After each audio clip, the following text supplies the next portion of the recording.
change the world, start off by making your bed.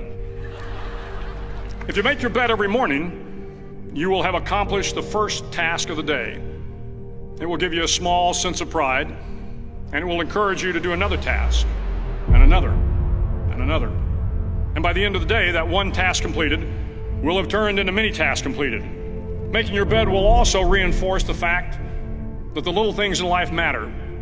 If you can't do the little things right, you'll never be able to do the big things right. And if by chance you have a miserable day, you will come home to a bed that is made, that you made. And a made bed gives you encouragement that tomorrow will be better. To pass SEAL training, there are a series of long swims that must be completed. One is the night swim. Before the swim, the instructors joyfully brief the students on all the species of sharks that inhabit the waters off San Clemente. They assure you, however, that no student has ever been eaten by a shark, at least not that they can remember. But you are also taught that if a shark begins to circle your position, stand your ground. Do not swim away. Do not act afraid. And if the shark, hungry for a midnight snack, darts towards you, then summons up all your strength and punch him in the snout, and he will turn and swim away. There are a lot of sharks in the world. If you hope to complete the swim, you will have to deal with them. So if you want to change the world, don't back down from the sharks. Over a few weeks of difficult training, my SEAL class, which started with 150 men, was down to just 42. There were now 6 boat crews of 7 men each.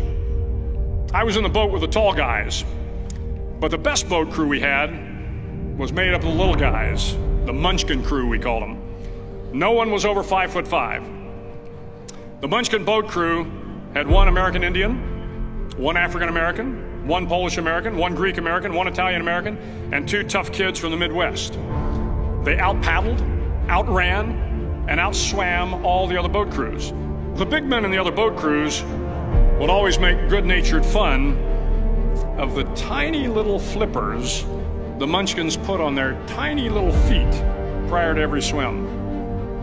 But somehow these little guys from every corner of the nation and the world always had the last laugh, swimming faster than everyone and reaching the shore long before the rest of us. SEAL training was a great equalizer. Nothing mattered but your will to succeed, not your color, not your ethnic background, not your education, not your social status. If you want to change the world, measure a person by the size of their heart, not by the size of their flippers. The 9th week of training is referred to as Hell Week. It is 6 days of no sleep, constant physical and mental harassment, and 1 special day at the Mud Flats. The Mud Flats are an area between San Diego and Tijuana where the water runs off and creates the Tijuana Sloughs, a swampy patch of terrain where the mud will engulf you. It is on Wednesday of Hell Week that you paddle down to the Mud Flats and spend the next 15 hours trying to survive this freezing cold, the howling wind, and the incessant pressure to quit from the instructors.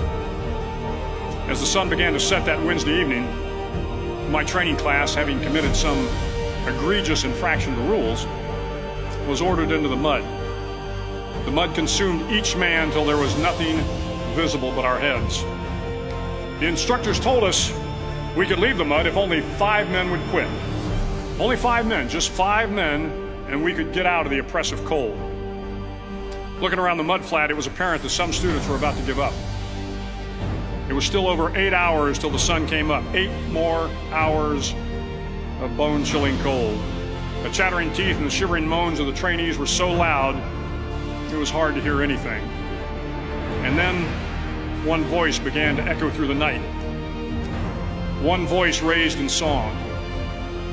The song was terribly out of tune, but sung with great enthusiasm. One voice became 2, and 2 became 3, and before long, everyone in the class was singing. The instructors threatened us with more time in the mud if we kept up the singing, but the singing persisted, and somehow the mud seemed a little warmer, and the wind a little tamer, and the dawn not so far away. If I have learned anything in my time traveling the world, it is the power of hope. The power of one person, a Washington, a Lincoln, King, Mandela, and even a young girl from Pakistan, Malala. One person can change the world by giving people hope. So if you want to change the world, start each day with a task completed.